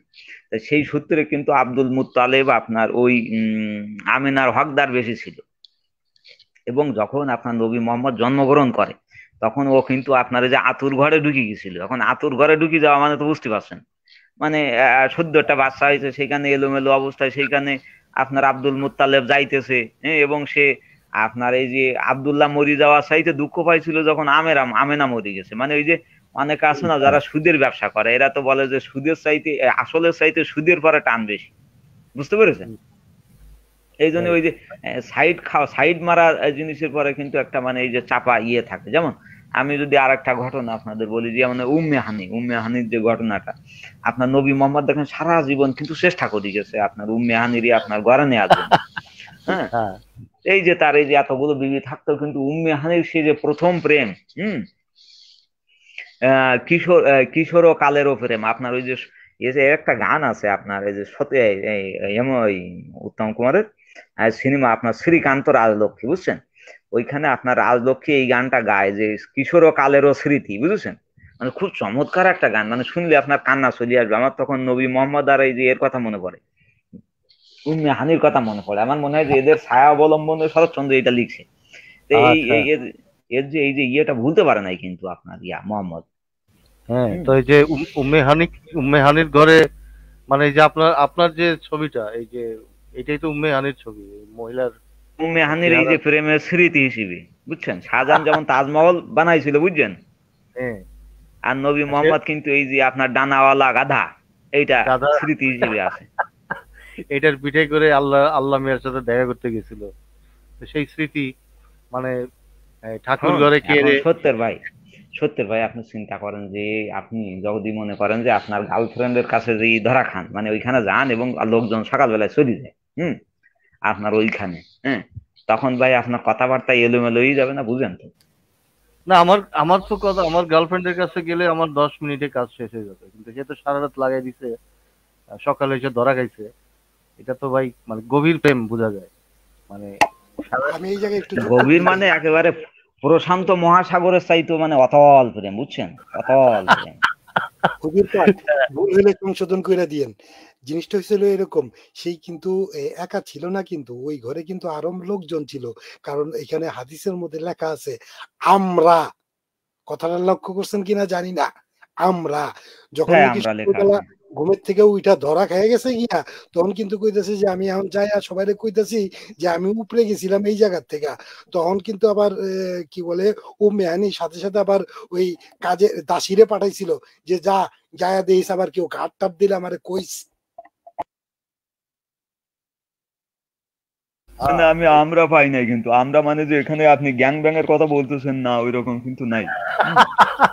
না, আমরা বলতে এখন ওইটা হইতে পারে যে আরব দেশে তো ওই গ্রামারের একটু উল্টাপাল্টা হয়, সম্মানিত ব্যক্তিদের আমরা বলা হয়তো, কিন্তু গ্যাং ব্যাং তো আমার ওই মনে তো হয় না গ্যাং ব্যাং। না না, আরব দেশের সম্মানিত ব্যক্তিদের আমরা বলা হয় ভাই, এইটা হচ্ছে আপনার ইজার ফ্যাসানো। হুম, এটা আপনার ইয়ে কোনো অ্যান্সার না। তাহলে হুজুর, তাহলে এখন প্রশ্ন হচ্ছে এই যে ওই কি বলে এই উম্মে হানি তো তখন ধর্মই গ্রহণ করে নাই, তাহলে নামাজ পড়লো কিসের নামাজ এটা? নিশ্চয়ই এটা গ্যাং ব্যাং এর নামাজ। হ্যাঁ, তখন তো 5 বার পড়ছে নামাজ, 5 বার সেজদা দিছে, হ্যাঁ, ফাইভ সেজদা টাইমস ওই যে ওনার তো 30 পাওয়ার। হুম, হ্যাঁ, যাই হোক ওইটা ঘটনাটা এটা না, কারণ ওনার হাদিসের আরেকটা জায়গায় বর্ণনা আছে, যখন এই যে কি কয় মানে কি কয় মক্কা বিজয়ের পরে যখন নাকি আবার তাকে প্রস্তাব দেওয়া হইলো, তখন তো সে প্রস্তাব প্রত্যাখ্যান করলো। প্রস্তাব প্রত্যাখ্যান করার পরে সে বলল যে সেই নারীরাই উত্তম যেই নারীরা ওই যে দুন্দুল ঘোড়ার উপরে উঠে মেরাজে যাইতে পারে, তাই না? জিনিসটা কি স্মরণ করতে পারেন? আরে এরম কোন লেখা ঘোড়ার পড়ি নাই কিন্তু। কোন ঘোড়ার কথা কইছিল? মানে কোন নারী? মানে নামাজ পড়ছে এটা ঠিক আছে, নামাজ তো ওই যে তারা আহ, মানে কাজ কাম করার আগে নামাজ পড়তো, এটা এটা রীতি ছিল আর কি। নামাজ পড়ে তারা প্রথমে আজান দিয়া তারপর নামাজ পড়া কাজ কাম শুরু করতো। তো না, সেটা ঠিক আছে, এখন নামাজ এখন প্রশ্ন হচ্ছে দুইটা। প্রথম হয়েছিল গিয়া মক্কায় ওই সময়ে না আজান না নামাজের কোনো রেওয়াজ ছিল, এক। দুই নাম্বার কথা হয়েছিল গিয়া প্রত্যাখ্যান, যখন নাকি বিদায় হজের বিদায় মানে মক্কা বিজয়ের পরে যখন নাকি আসলো, আর আসার পরে আলী যখন নাকি উম্মে হানির শ্বশুর বাড়ির লোকজনরে কতোয়াল করার জন্য আটক করা হয়েছে, তখন তো উম্মে হানি আসলো মোহাম্মদের কাছে ছাড়ানোর জন্য, মানে অনুরোধ নিয়া যে আমি কিছু লোক আশ্রয় দিছি, তো আলী তো এদেরকে কোরবানি দিতে চায়, তো আপনি কি বলেন? তখন জিজ্ঞেস করলো যে তুমি কে? তখন বললো আমি উমুক। তখন সে উত্তর দিল আচ্ছা আচ্ছা, তাহলে তোমার মেহমান তো আমার মেহমান, তোমার মেহমান আমার মেহমান। যাই হোক, তো এটা বলার পরে যখন নাকি একটু খাতির টাতির হইলো, হওয়ার পরে তখন আবার সে প্রস্তাব দিছিল উম্মে হানিকে, আসো আমরা আবার সেই বাচু পানকা পেয়ার শুরু করি। তখন বললেন না না না হুজুর, কি বলেন, আমি তো বুড়া হয়ে গেছি, আমার কতগুলি বাচ্চা আছে, তাদের কে রাইখা আপনার সাথে কিভাবে আসি? তখন সে বলছিল যে আমার কাছে সেই নারী উত্তম যেই নারী এই যে কি বলে উটের পিঠে চড়তে পারে, মানে উটের আরোহী। মানে মোহাম্মদ এটা পছন্দ ছিল যে উটের উপরে উঠা যে কাম করতে পারে সেসব নারীরা ভালো, এটা বলতে চাইছিল আর কি। হয়তো বা এরকম কোন একটা কিছু হবে, কিন্তু তার অর্থ বুঝাইতে চাইছে যে হয়তো সে উটের পিছনে ওই করতে, অথবা তার বুকের অবস্থা ঠিক এই উটের পিঠের মতনই ছিল। হ্যাঁ, ঠিক আছে। এখন মানে আপনার একটা কথা যে মানে নামাজ নামাজ আজান এগুলি কিন্তু ইহুদিদের মধ্যেও ছিল, ইহুদিরা কিন্তু সেম ওয়েতে এই আজানও দেয় নামাজও পড়ে একই ভাবে। আর এই মোহাম্মদ যেটা করছিল এটা হচ্ছে যে 5 ওয়াক্ত নামাজটা নিয়ে আসছিল, কিন্তু তার আগেও মানুষ দুই এক রাকাত নামাজ পড়তো, ইহুদিরাও পড়তো, ঠিক আছে, এবং সত্যি ভাই, তাদের একটা একটা একটা কথা বলি, সেটা হচ্ছে দেখেন যে আপনার এই যে আমাদের নবী কিরম বলদা, চিন্তা করেন, মানে বলদার বলদা, মানে এই যে 50 ওয়াক্ত নামাজ দিচ্ছে, মানে এই বলদার মানে কোনো বোধ বুদ্ধি ছিল না। সর্বকালের সর্বশ্রেষ্ঠ বলদা আমরা যদি বলি, তাইলে কিন্তু এইখানে বলা যায় যে এইখানে সে আসলে বুঝতে পারছে না যে আপনার এই যে ঘটনাটা ঘটতেছে সেটা হচ্ছে কি, যে 50 ওয়াক্ত নামাজ পড়তে মুসা তারে বলি দিচ্ছে, তাহলে কে মানে বুদ্ধিমান বলেন তো সত্যের ভাই? ইয়ে আপনার নবীর চেয়ে তো বুদ্ধিমান যে, যে কি বলে আপনার ঈসা নবী, তাই না? ঈসা নবী তো এসে বলছিল যে তুমি 50টা কমায় আনো, মুসা ঠিক মুসা আছে। মুসা নবী, সরি, মুসা নবী তো বলছিল, তাহলে মুসা বেশি বুদ্ধিমান, যে তুমি এটা নামাজটা কমায়া তুমি আহ আরো কমায় আনো। কিন্তু আল্লাহ যদি আগের থেকে বুঝতে পারে যে নবী আরেকবার আইবো, হ্যাঁ, আমি প্রথমে তো 25 করলো, তারপরে আবার 5 করছে 50 থেকে, তো আল্লাহ তো বুঝে নাই যে নবী আরেকবার আইবো, আমি একবারই কইরে তুই তো আবার আইবি কইরা, তো একবারে 5 লয়ে যা, হ্যাঁ, তোর লগে তো দেখাইবো, মুসা তোরে কইবো, তোরে আবার কমাইতে কইব, তুই তো আবার ঘুরে আইবি, তার চেয়ে আমি একবারে তোরে 5 দিয়ে দিলাম। তো আল্লাহ তো এটা বুঝে নাই, আল্লাহ তো বোকা। তো নবীও যেরকম বুধাই, আল্লাহ তো আরো বেশি বুধাই, যে নবী যার একবার ঘুরে আইবো, এগুলো তো আর জানার কথা আগের থেকে, তাই না? কেমনে, ভাই কিভাবে সে এখানে জানলো না? পরিষ্কার বোঝা যায় যে অঙ্কে কত ভালো ছিল। একটা জিনিসটা বোঝেন না, ওই যে স্বামী মইরা গেলে তার অংশ কিভাবে ভাগ করব, এটা যদি বুঝতো, আর কি 50 রাকাত নামাজ দিছে, এটা পড়তে যে কয়দিন লাগবো, সময় জ্ঞান আর কাণ্ডজ্ঞান যদি থাকতো, তাহলে কি আর এরকম জিনিস কইতো? গেল এক। 2 নম্বরে হয়েছিল কি আর নামাজটা, নামাজের কথাটা হইলো এরকম ভাই, যে উম্মে আনি তো ইসলাম ধর্ম গ্রহণ করছে আপনার কি বলে এই মক্কা বিজয়ের পরে, তাহলে এই ইসের আগে এই নামাজ পড়ছে, উম্মে হানি ইহুদির নামাজ পড়ছে আর মোহাম্মদ মুসলমানের নামাজ পড়ছে, এইরকম কোনো কিছু বলেন? না, সেটা তো আমি সেরকম কোনো বর্ণনা পাই নাই। ওখানে ছিল অজুর পানির কথাও আছে, যে অজুর পানি শুকানোর আগেই মোহাম্মদ চলে আসবে, কারণ আগেই অজু টজু তারা করছিল, এবং এই যে নামাজ পড়ছিল তারা একসাথে, এগুলিও আছে। তো কোন নামাজ পড়ছিল সেগুলি তো বিস্তারিত বলা নাই, এটা কি মুসলমানের নিয়মে না ইহুদি নিয়মে, সেগুলি তো বলা যাচ্ছে না। কিন্তু নামাজের প্রচলন যে আগে থেকেই ছিল সেটা বোঝা যায়, সেটা জানা যায়, ইহুদিরাও নামাজ পড়তো, এরকম অনেক ইয়ে আছে আর কি। তো যাই হোক, একজন বলছে যে ভাই আপনার বাড়ি কই? আমার বাড়ি হচ্ছে খোদার আরশের নিচে পানির উপরে, হ্যাঁ, ওইখানে আছে 4 জন ফেরেশতা আছে আমার চারদিকে, আমি ওইখানেই থাকি। তো আশা করছি আহ, আজকে আজকে তাহলে লাইভটা আমরা শেষ করে দিই। আমার অন্য বিষয়ে কথা বলার ছিল, কিন্তু যান্ত্রিক গোলযোগের কারণে আমরা ওই সব বিষয়ে আলোচনা করতে পারি নাই। ভালো হলে হুজুর পাক চলে আসছেন আজকে আমার এখানে, আমার অনেক সৌভাগ্য আজকে যে ওনার সাথে আজকে লাইভটা করলাম। আর সাথে জ্ঞান বিজ্ঞান রোজারিও ভাই এবং আহ, যারা ছিলেন, যারা যুক্ত হয়েছিলেন সবাইকে ধন্যবাদ, যারা কমেন্টে ছিলেন তাদেরকে ধন্যবাদ।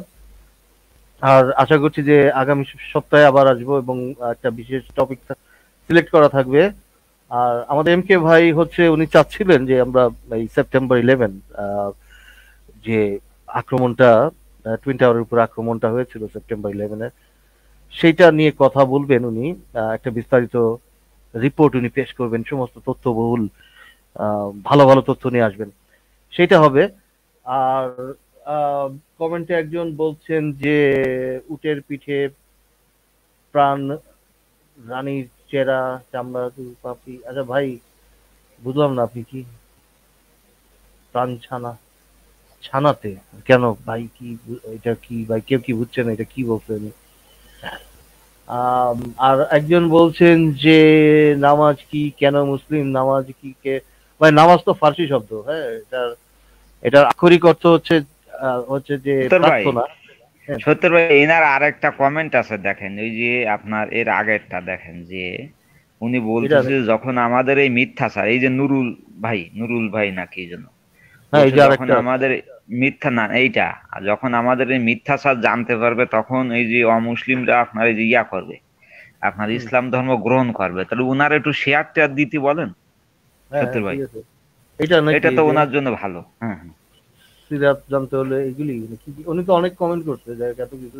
না না না, এইটা এইটা না, এর আগে দেখেন, এর আগেরটা। এর আগে এর একটা আগে করছে, এটা নাকি দেখেন কিছুই এই যে মনে করি না। যাক, অসুবিধা নাই, ওনারা বেশি বেশি করে শেয়ার করুক।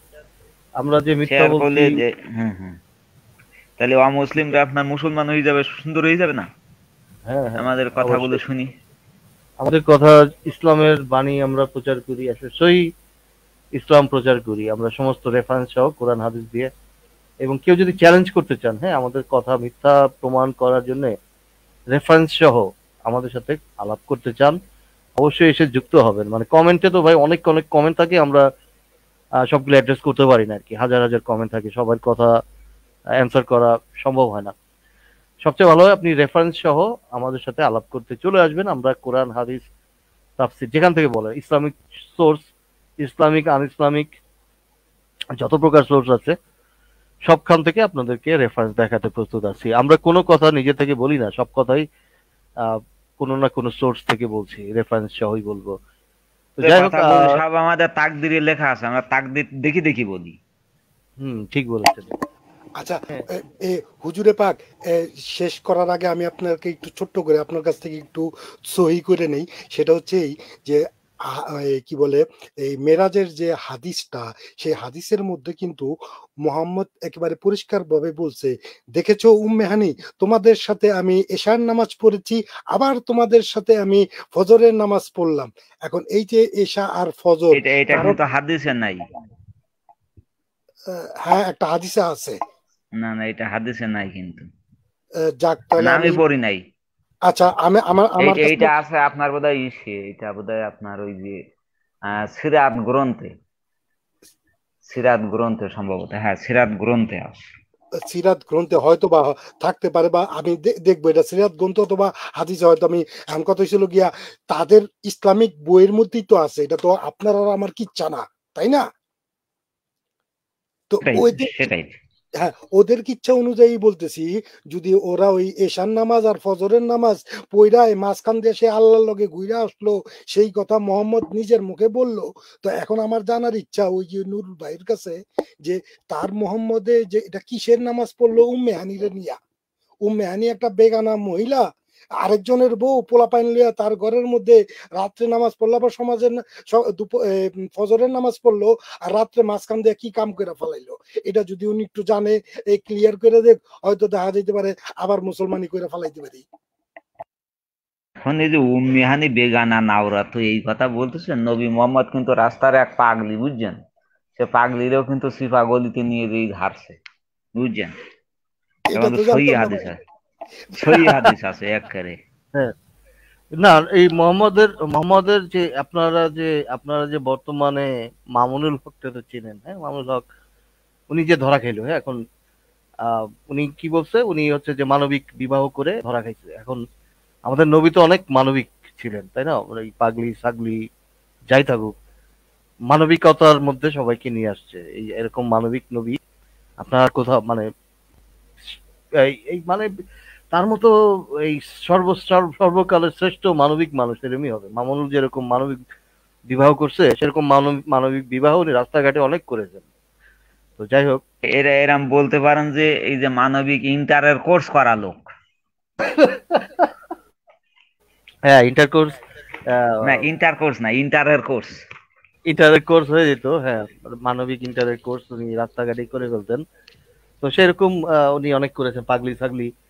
তো যাই হোক, আমরা কিন্তু এই জ্ঞান বিজ্ঞান ভাই, আপনি যে রেফারেন্স গুলি দিয়েছেন, হ্যাঁ, আমরা তাহলে, আমরা যদি ভালো হতো যদি আমরা এটার একটা লাইভ করতে পারতাম, সম্পূর্ণটা মেরাজের ঘটনা নিয়ে। এটা মেরাজের, সবে মেরাজের আগে হলে ভালো হতো। আমরা তো এর আগে আমাদের কসমিক ভাই একটা সম্পূর্ণ লাইভ করেছে, এটা আমাদের ইউটিউব চ্যানেলে আছে, সম্পূর্ণ সিরিজ আছে আমাদের মেরাজের ঘটনা নিয়ে, এবং সমস্ত দলিল সহকারে, অথেন্টিক দলিল সহকারে ইসলামিক সোর্স থেকে। সেটা আপনারা দেখে নিতে পারেন সত্য সন্ধানী ইউটিউব চ্যানেলে। তো যাই হোক, আজকে তাহলে এই পর্যন্তই থাকছে। সবাইকে ধন্যবাদ আবারও, এবং সবাই ভালো থাকবেন, সুস্থ থাকবেন, এই কামনা করছি। শুভরাত্রি।